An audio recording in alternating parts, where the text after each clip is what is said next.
5절 말씀입니다. 신약성경 117페이지입니다. 누가복음 13장 4절과 5절 말씀 제가 봉독해 드립니다. 또 실로암의 망대가 무너져 치어 죽은 18사람이 예루살렘에 거한 다른 모든 사람보다 죄가 더 있는 줄 아느냐? 너희에게 이르노니 아니라. 너희도 만일 회개하지 아니하면 다 이와 같이 망하리라. 아멘.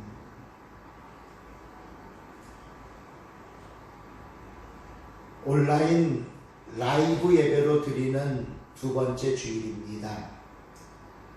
저도 그렇고요. 아마 여러분도 이런 예배가 낯설고 때로는 예배같이 느껴지지 않는 분도 계실지 모르겠고요. 또 가정에서 예배드리다 보면 아무래도 몸과 마음이 느슨하게 풀어질 수도 있는 상황입니다. 그래도 지금 이 예배 시간만큼은, 이 순간만큼은 우리가 어디 있든지 하나님께서 저와 여러분의 예배를 받으시고 계시다는 사실과 또 어떤 어려움 속에서도 우리의 예배가 계속되어야 한다는 사실을 여러분 기억하시면서 오늘도 진심으로 주님 앞에 모일 수 있는 저와 여러분의 시간이 될 수 있기를 다시 한번 주님의 이름으로 부탁을 드립니다. 우리가 지난 시간까지 사도행전의 말씀을 부지런히 살펴보면서 8장까지 마무리를 했습니다. 다음에 나오는 사도행전 9장은 기독교 역사상 가장 유명하고 또 가장 극적인 회개의 사건이라 불리는 사도 바울의 회심 장면입니다. 하지만 오늘은 누가복음의 말씀을 살펴보려고 합니다. 그 이유는요, 다음 주일이 종려주일이고 또 그 다음 주일이 부활주일이다 보니까 우리가 사도행전 9장까지 보고 또 한 2주간 내용이 끊어졌다가 다시 시작하기보다는 이 기회에 잠깐 사도행전을 좀 쉬었다가 다시 시작하는 의미로 우리가 3주간은 사도행전이 아닌 다른 말씀을 살펴보고요. 그 뒤 다시 사도 바울의 극적인 회심 장면부터 새롭게 출발하도록 하겠습니다. 자, 오늘 본문을 보시면요, 예수님을 찾아온 사람들이 예수님께 전하는 이야기에서 시작이 됩니다. 오늘 본문 1절을 한번 보십시오. 우리 1절을 한번 다 같이 읽어볼까요? 1절 말씀 시작. 그때 마침 두어 사람이 와서 빌라도가 어떤 갈릴리 사람들의 피를 그들의 제물에 섞은 일로 예수께 아뢰니. 갈릴리 사람들이 예루살렘에 와서 성전 예배에 참석하고 있었는데 느닷없이 빌라도 총독의 군인들이 그들을 죽였다는 겁니다. 이 본문에 나오는 갈릴리 사람들의 피를 그들의 제물에 섞었다라는 말은요, 두 가지 사건이 동시에 일어났음을 의미하는 표현입니다. 이런 얘기입니다. 자신의 제물을 드리면서 갈릴리 사람들이 제사를 드릴 때 빌라도 군인들이 들어와서 이 갈릴리 사람들을 죽입니다. 그러자 그 갈릴리 사람들이 드렸던 제물의 피와 이 갈릴리 사람들의 피가 함께 바닥에 쏟아져 섞이게 됐다는 겁니다. 무슨 일이 있었기에 성전 안에서, 그것도 하나님께 제사를 드리는 사람들을 이렇게 잔인하게 죽인 걸까요? 오늘 이 사건은 본문 이외의 다른 어떤 곳에서도 찾아볼 수가 없습니다. 그러다 보니까 당시 역사적 배경이나 또는 이와 비슷했던 다른 상황들을 대입해서 우리가 생각해 볼 수밖에 없는데요. 당시 여러분도 아시다시피 유대는 로마의 지배와 압제 속에 있던 상황이었습니다. 그러다 보니 유대인들은 민족의 해방을 위해 많은 저항을 일으켰는데 그 중에서도 이 갈릴리 지역 사람들은 소위 열심당원이라고 부릅니다. 이 열심당원들이라고 불리는 민족주의자들이 많았기 때문에 이스라엘의 다른 지역 또는 다른 유대인들보다도 굉장히 해방운동에 앞장섰고 거칠게 저항을 했습니다. 그런데 당시 이 예루살렘 성전이 있었던 유대 땅을 다스리는 사람이 누구였냐 하면 총독 빌라도였습니다. 누가복음 3장 1절을 한번 가보겠습니다. 우리 1절 말씀 또 한번 같이 읽습니다. 시작. 디베리오 황제가 통치한 지 15해 곧 본디오 빌라도가 유대의 총독으로 헤롯이 갈릴리의 분봉왕으로 그 동생 빌립이 이두레와 드라고니 지방의 분봉왕으로 루사니아가 아빌레네의 분봉왕으로. 당시 로마의 황제는 디베리오였고요. 이 황제가 통치하던 시대에 팔레스타인 전체 상황을 설명하는 내용입니다. 이 이스라엘 전체를 헤롯, 여기서 나오는 헤롯은 예수님이 태어날 때 예수님을 죽이려고 했던 헤롯의 아들입니다. 그리고 그 헤롯의 동생인 빌립, 루사니아, 이런 사람들이 나누어 다스리는 상황에서 유대 지역만은 특별히 로마에서 직접 파송된 총독인 본디오 빌라도가 다스리고 있었습니다.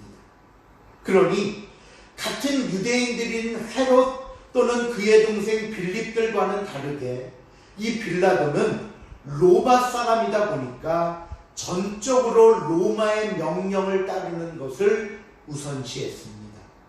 또 자기가 다스리는 곳에서 시끄러운 일이 일어나는 것을 제일 싫어했습니다.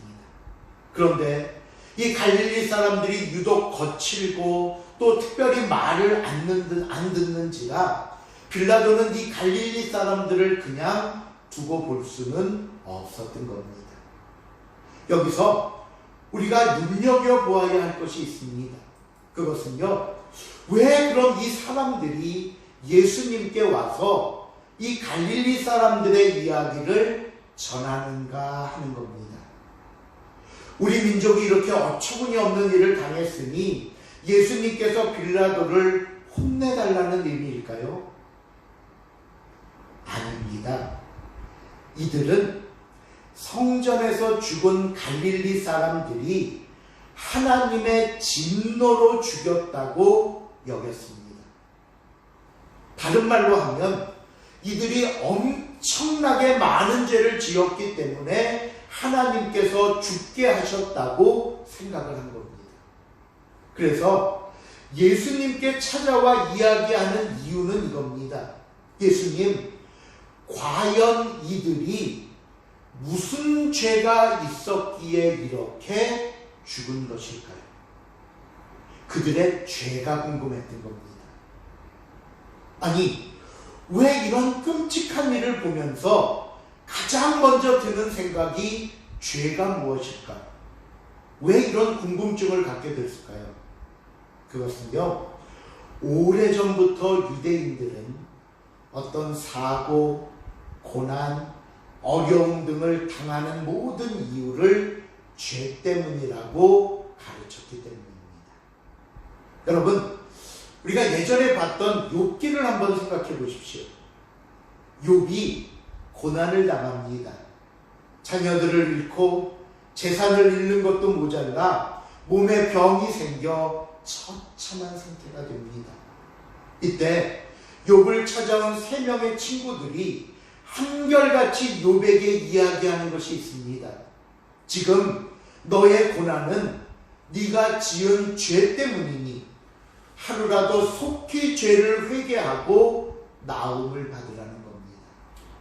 욥은 아니다, 나는 절대로 이런 고난 당할 만한 죄를 짓지 않았다라고 말하자 그 친구들이 뭐라고 말합니까? 욥이 하나님을 무시하고 있다고 말하지 않습니까? 네가 어찌 하나님 앞에서 그런 말을 하느냐 하면서 무조건 욥을 죄인으로 몰아갔습니다. 또 있습니다. 여러분, 요한복음 9장으로 가보시면요, 예수님과 제자들이 길을 가던 중에 태어나면서부터 앞을 보지 못하는 사람을 만나게 됩니다. 그러자 제자들이 예수님께 묻습니다. 요한복음 9장 2절에 보니까요, 이렇게 말씀합니다. 제자들이 물어 이르되 랍비여, 이 사람이 맹인으로 난 것이 누구의 죄로 인함이니까? 자기니까 그의 부모니까? 이 사람이 앞을 보지 못하는 이유 또한 죄 때문이라고 여긴 제자들이 아예 단정 짓고 예수님께 질문합니다. 예수님, 이 사람이 맹인이 된 것은 누구의 죄 때문입니까? 만일 이 사람이 살다가 앞을 보지 못하게 됐다면 그건 뭐 생각해 볼 것도 없이 이 사람의 죄 때문에 그렇다고 할 수 있을 텐데, 지금 이 사람은 태어나면서부터 앞을 보지 못하니 이 사람의 죄라고 보기도 애매하고, 그럼 부모가 죄를 지어서 그 대가로 이 사람이 맹인이 된 것은 아닌지 묻고 있었던 겁니다. 우리도 살면서 많은 일을 겪게 됩니다. 그 중에는 뜻하지 않은 어려움을 만나고 때로는 고난이 찾아오면 가장 먼저 나의 잘못과 죄를 생각해 보게 됩니다. 이것은 올바른 모습입니다. 하나님께서는 우리의 잘못된 것을 바로잡기 위해 고난과 아픔이라는 방법을 사용하셔서 죄로 치닫던 내 발걸음을 멈추게 하시고 바른 길로 돌아오도록 이끄시기 때문입니다. 그러기에 행여나 저와 여러분에게 어려움이 오면 혹시 내가 잘못하고 있는 것은 없는지, 내가 버려야 하고 끊어야 하는 죄를 계속 가지고 있지는 않은지 생각해 보는 것이 첫 번째입니다. 하지만 그렇다고 해서 모든 고난의 원인이 죄 때문은 아닙니다. 오늘 본문에서 이 사람들의 이야기를 들으신 예수님의 대답을 한번 보십시오. 오늘 본문 2절입니다. 2절 한번 같이 읽겠습니다. 시작. 대답하여 이르되 너희는 이 갈릴리 사람들이 이같이 해받음으로 다른 모든 갈릴리 사람보다 죄가 더 있는 줄 아느냐? 성전에서 예배드리다 죽은 갈릴리 사람들이 자기 집에 있던 갈릴리 사람들보다 죄가 더 많기 때문에 이렇게 죽은 줄 아느냐는 말씀입니다. 또 볼까요? 4절입니다. 4절 또 읽겠습니다. 또 실로암에서 망대가 무너져 치어 죽은 18사람이 예루살렘에 거한 다른 모든 사람보다 죄가 더 있는 줄 아느냐? 아마 이 말씀을 나누고 있던 당시 실로암에 있던 망대가 무너지는 사고가 있었고, 이로 인해 18명의 사람이 생명을 잃어버리는 큰 일이 있었나 봅니다. 오늘날에도 18명이 사고로 목숨을 잃었다 하면 이건 정말 큰 뉴스가 될 만한 사고인데, 당시에는 더 말할 필요도 없이 큰 사고였음에 틀림없습니다. 그런데 예수님께서 이 사고를 언급하시면서 이렇게 말씀합니다. 망대가 무너져 죽은 사람이 다른 사람들보다 죄가 더 많아서 그렇게 죽은 줄 아느냐? 성전에서 예배드리다 죽은 갈릴리 사람들이나 망대 사고로 죽은 18명 모두 다른 사람들보다 죄가 많아서 이렇게 죽은 걸까요? 예수님은 분명하게 말씀하셨습니다. 너희에게 이르노니 아니라. 아니랍니다. 아니래요. 그럼에도 불구하고 오늘 저와 여러분이 이런 실수를 너무나 쉽게 저지르고 있습니다. 쉽게 평가합니다. 내 생각만을 가지고 내가 정한 잣대로 그들을 향해 죄인이라 말하고 정죄합니다. 그렇지 않아도 상처를 입고 아파하고 있는데 너무나 힘들어 도저히 일어날 수도 없는 사람들을 향해 우리는 말과 행동으로 무자비한 폭력을 휘두르는 일이 너무나 많다는 겁니다. 오늘 예수님은 이에 대해 분명하게 말씀하셨습니다. 결코 그들의 죄 때문이 아니다. 그들이 너희보다 죄가 더 많아서 그렇게 된 것은 더더욱 아니다. 그러시면서 예수님께서 그들의 질문에 대한 대답으로, 그리고 오늘 이 말씀 앞에 서 있는 저와 여러분에게 이렇게 말씀하십니다. 여러분, 본문 3절과 5절을 보시면요, 갈릴리 사람들이나 실로암 망대 사건이나 이 사건들을 이야기하시면서 똑같은 말씀을 두 번이나 하십니다. 우리 3절 한번 읽어볼까요? 시작. 너희에게 이르노니 아니라. 너희도 만일 회개하지 아니하면 다 이와 같이 망하리라. 그러니 너희도, 여기서 만일이라는 말은요, 역시라는 뜻입니다. 너희도 역시 회개하지 아니하면 이와 같이 망하리라. 오늘 이 예수님의 대답 속에서 저와 여러분에게 주시는 두 가지 교훈이 있습니다. 첫째로, 지금 고통당하고 어려움 속에 있는 사람들을 긍휼히 여기라고 말씀합니다. 이 시간 우리 자신을 한번 돌아볼 수 있기를 바랍니다. 내가 오늘 이렇게 점잖은 모습으로 하나님께 예배드린다고 앉아 있습니다. 때로는 다른 사람들에게 칭찬을 받고 인정을 받기도 합니다. 또 다른 사람들이 나에게 다가와 친절하게 웃으며 인사도 하고 대해주기도 합니다. 그런데요, 사람들이 나를 이렇게 대하는 것이, 내가 사람들 앞에 때로는 이런 모습으로 있을 수 있는 것이 혹시라도, 만에 하나라도 그 상대방이 내 속을 모르기에 내가 지은 죄를 모르고 있기 때문이지는 않습니까? 내가 가지고 있는 욕심과 허영과 교만, 온갖 추하고 더러운 나의 겉과 속을 낱낱이 안다면 그때도 나에게 그들이 다가올 수 있을까요? 여전히 나를 향해 웃으며 인사하고 여전히 나를 칭찬하고 인정해 줄 수 있을까요? 여러분, 우리 모두는 죄인입니다.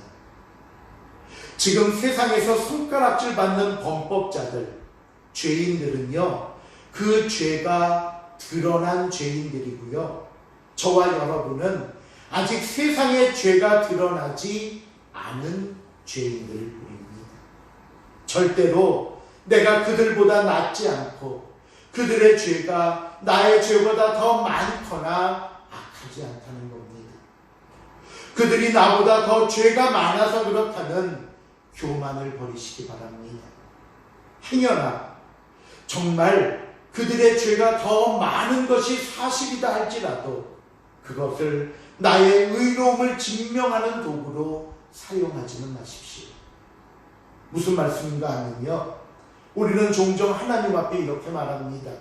하나님, 쟤들이 글쎄 이런 죄를 지었습니다. 이게 말이 됩니까? 어쩜 교회 다닌다는 사람들이 그럴 수 있습니까? 그런데요, 저는 안 그랬습니다. 이런 식의 신앙생활은 안 된다는 겁니다. 이게 바로 그들의 죄를 통해 나의 의로움을 증명하는 도구로 삼는 겁니다. 또한 여러분, 그들을 향해 긍휼의 마음을 가지시기 바랍니다. 예수님께서 가는 중에 잡힌 여인에게 나도 너를 정죄하지 않겠다 하셨습니다. 아마 이 세상에 죄인을 정죄하고 심판하실 수 있는 분은 오직 예수님 한 분뿐이셨습니다. 그러나 그 예수님마저도 정죄하고 심판하지 않으시고 긍휼을 베푸셨습니다. 사랑으로 감싸주셨습니다. 하지만 한 가지 당부는 잊지 않으셨습니다. 예수님이 여인에게 말씀합니다. 가서 다시는 죄를 범하지 말라 하십니다. 죄에서 돌이키게 하는 긍휼입니다.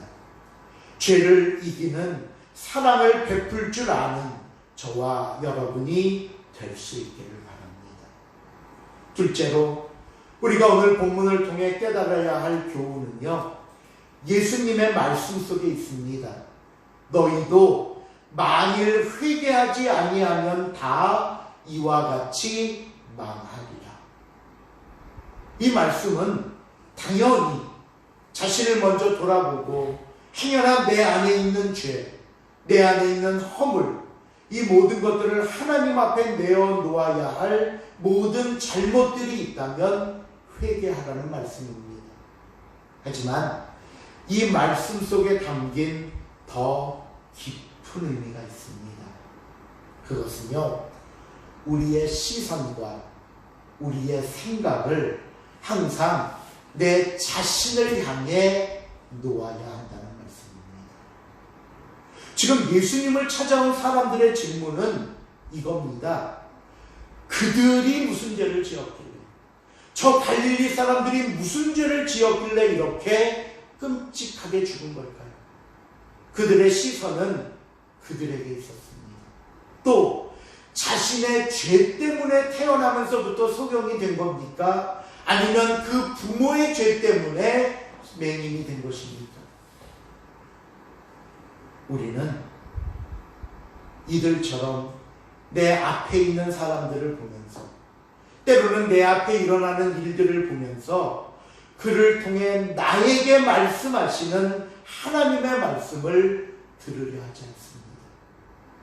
그들에게만 관심을 갖고 그들을 정죄하고 그들을 평가하려고만 했지, 그 관심과 평가를 내 자신에게는 적용하지 않더라는 겁니다. 회개하지 않으면 망하리라는 말씀은 우리 자신을 돌아보라는 겁니다. 갈릴리 사람들을 보거나 망대로 죽은 사람만 쳐다보지 말라고 하십니다. 지금 네 자신을 보지 못한다면, 내 죄를 깨닫지 못한다면, 네가 버려야 할 것을 버리지 못한다면, 그리고 너의 그 죄를 끊지 못한다면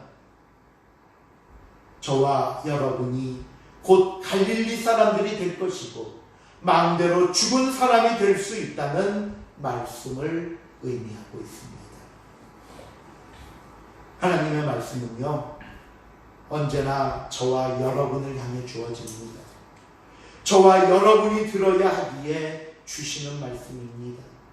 우리가 깨닫고 고쳐야 한다는 경고의 말씀입니다. 그러므로 여러분, 항상 나를 보십시오. 하나님의 말씀을 나에게 대입하고 적용하십시오. 그것이 우리가 말씀을 들어야 하는 이유이고, 그것이 말씀을 저와 여러분에게 주시는 이유가 됩니다. 예수님께서 이렇게 질문에 대답을 하시고는 곧바로 무화과 나무의 비유를 시작하십니다. 6절 한번 보시겠습니까? 6절 또 다 같이 읽겠습니다. 시작. 이에 비유로 말씀하시되 한 사람이 무화과나무에서 한 무화과나무를 심은 것이 있더니 와서 그 열매를 구하였으나 얻지 못한지라. 우리가 보통 포도원이라고 하면요, 그 안에 무슨 나무가 있겠습니까? 포도나무가 있습니다. 그런데 본문을 잘 보시면요, 포도원에 무화과 나무를 심었답니다.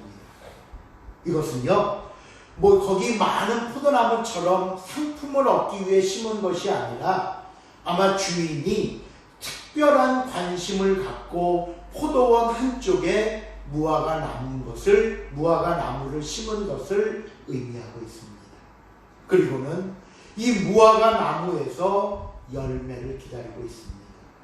이 열매는 포도나무처럼 내다 팔겠다는 의미가 아니라 순전히 주인의 기쁨과 만족을 위해 기다리며 얻고자 하는 열매입니다. 근데 본문을 보시면요, 3년을 기다리며 열매를 구했지만 나무는 아무 열매도 맺지 못했습니다. 결국 화가 난 주인이 포도원 지기에게 말합니다. 7절입니다. 포도원 지기에게 이르되 내가 3년을 와서 이 무화과 나무에서 열매를 구하되 얻지 못하니 찍어버리라. 어찌 땅만 버리게 하겠느냐. 찍어버리랍니다.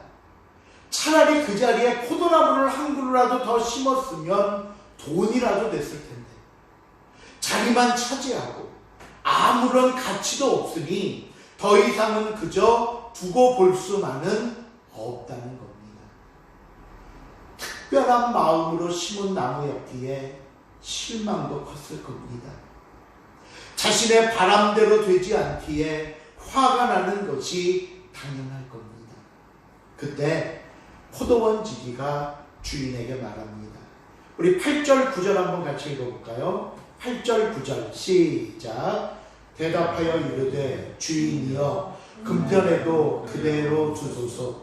내가 두루 파고 거름을 줄이니 그 후에 만일 열매가 열면 좋거니와 그렇지 않으면 찍어버리소서 하였다 하십니다. 왜 앞에서 갈릴리 사람들과 실로암 망대에 대해서 회개 말씀을 하시다가 갑자기 무화과 나무의 비유를 하시는지 여러분 아시겠습니까? 그 이유는요, 회개는 기회가 주어졌을 때 해야 한다는 겁니다. 늦어서 찍어버리면 그 후에는 기회가 없습니다. 후회해도 소용없습니다. 그렇다면 이 무화과 나무는 그 포도원 지기의 말대로 1년 더 지난 뒤에는 열매를 맺었을까요? 오늘 이 본문에 나오는 예수님의 비유에서 한 가지 재미있는 것은요, 예수님이 결말을 말씀하지 않으셨습니다. 그냥 그렇지 않으면 찍으소서라는 게 마지막입니다. 왜냐? 그 결말은 예수님이나 포도원 직이나 포도원 주인이 내릴 것이 아니라 저와 여러분, 우리가 내려야 할 결말이기 때문입니다. 우리가 회개하고 고쳐서 열매를 맺는다면 그 결말은 해피엔딩입니다. 여전히 우리는 포도원에서 자라며 사랑받는 무화과 나무가 될 수 있습니다. 하지만 1년 뒤에도 또는 2년 뒤에도 늘 그 상태, 그 모습이라면, 열매 맺지 못할 때와 하나도 변한 것이 없다면 그 결말 또한 변함이 없을 겁니다. 뭐라고요? 그때는 찍어 버리소서. 이것이 저와 여러분의 결말이 되는 겁니다. 말씀을 맺습니다. 우리는 지금 어느 때보다 힘든 시기를 보내고 있습니다. 모든 게 자유롭지 못하니까요, 몸도 힘들고 마음도 힘듭니다. 경제적은 물론이고요, 신앙적으로도 매 순간순간이 고비이고 위기입니다. 하지만 이럴수록 오늘 예수님의 말씀을 내 마음에 새기시기 바랍니다.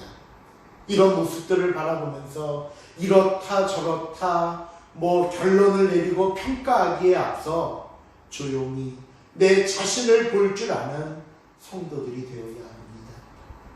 누구 때문이다 말하고 무엇 때문이다 상대방에게 이유를 묻고 상대방에게 원인을 찾으려 할 것이 아니라 시선을 나에게로 돌려 내가 회개할 것은 없는지 묻고 찾는 저와 여러분이 될 수 있기를 바랍니다. 그리고 나서 이 어려운 상황에서 서로가 서로에게 위로자가 되어 주십시오. 힘이 되어 주시고 소망이 되어 주십시오. 그래서 우리 모든 성도들이 함께 믿음으로 이 어려움을 잘 극복하고 또 서로 사랑함으로 다시 한번 힘찬 출발로 이어질 수 있기를 주님의 이름으로 축원을 드립니다. 기도하시겠습니다. 사랑의 하나님, 언제나 우리는 밖에서 무엇을 찾으려고 하고 상대방 때문이라고 이야기하고 싶어 했습니다. 그러나 그 원인이 나에게 있고 내 죄와 내 교만과 나의 어리석음 때문임을 다시 한번 깨달으며 이 시간 내 자신을 돌아봅니다. 우리가 얼마나 죄인인지 우리가 얼마나 악한 자들인가를 잊지 않게 하시고 그러기에 더 철저히 그 말씀을 나에게 대입하며 적용하며 주의 말씀 앞에 열매 맺고 살아갈 수 있는 복된 삶이 되게 하여 주시옵소서. 감사드리오며 예수님의 이름으로 기도하옵나이다. 아멘. 찬송가